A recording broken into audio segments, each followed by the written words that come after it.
Have you ever heard of the term limerence? It's a psychology term to explain somebody's obsession with somebody else who is a love or romantic interest.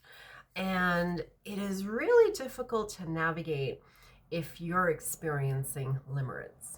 I myself experienced it years ago with two different people at two different times where I found myself, it's like on loop. It's you're thinking about that person nonstop. You're creating sort of like a fantasy in your head of like how you guys could be great together. Maybe spending a lot of time dreaming about it, and it's literally on loop. It is an obsession. And the downside to it is that the other person is not sharing in that same interest. See, that's the difference. So you might find that if you're experiencing limerence, you have some interaction with that person and you can start to believe that, like, wow, they're so into you. But there's no actual evidence to show over time that they feel the same way. So, one of the ways that we can navigate it is to identify that you're actually experiencing limerence, right? Just like if you're having a panic attack, you have to acknowledge step number one, that that's what's happening, because otherwise you can drive yourself crazy, right?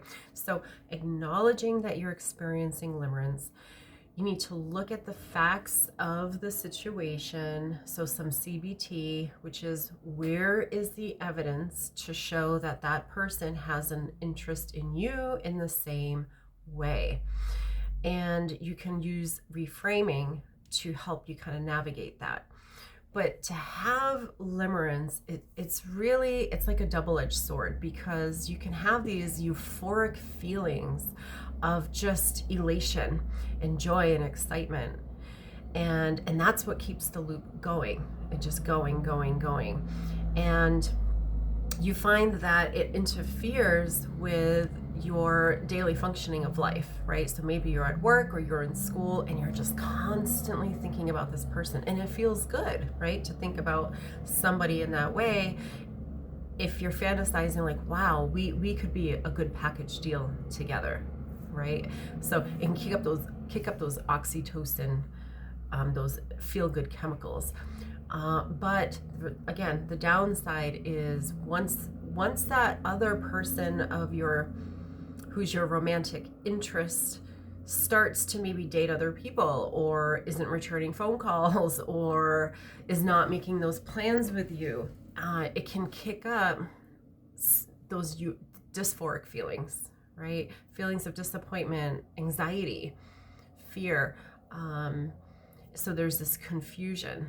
So limerence is a really tough concept to deal with, but it starts with education, right? So learn more about limerence, acknowledge when it's happening, and challenge those thoughts, and then really start to figure out, well, if this person is not even meeting me halfway, chances are it is not going to work out. So you can start to move on. My name is Tracy. I'm a licensed psychotherapist in private practice. Follow me for more tips and education about all things psychology. Have a great day.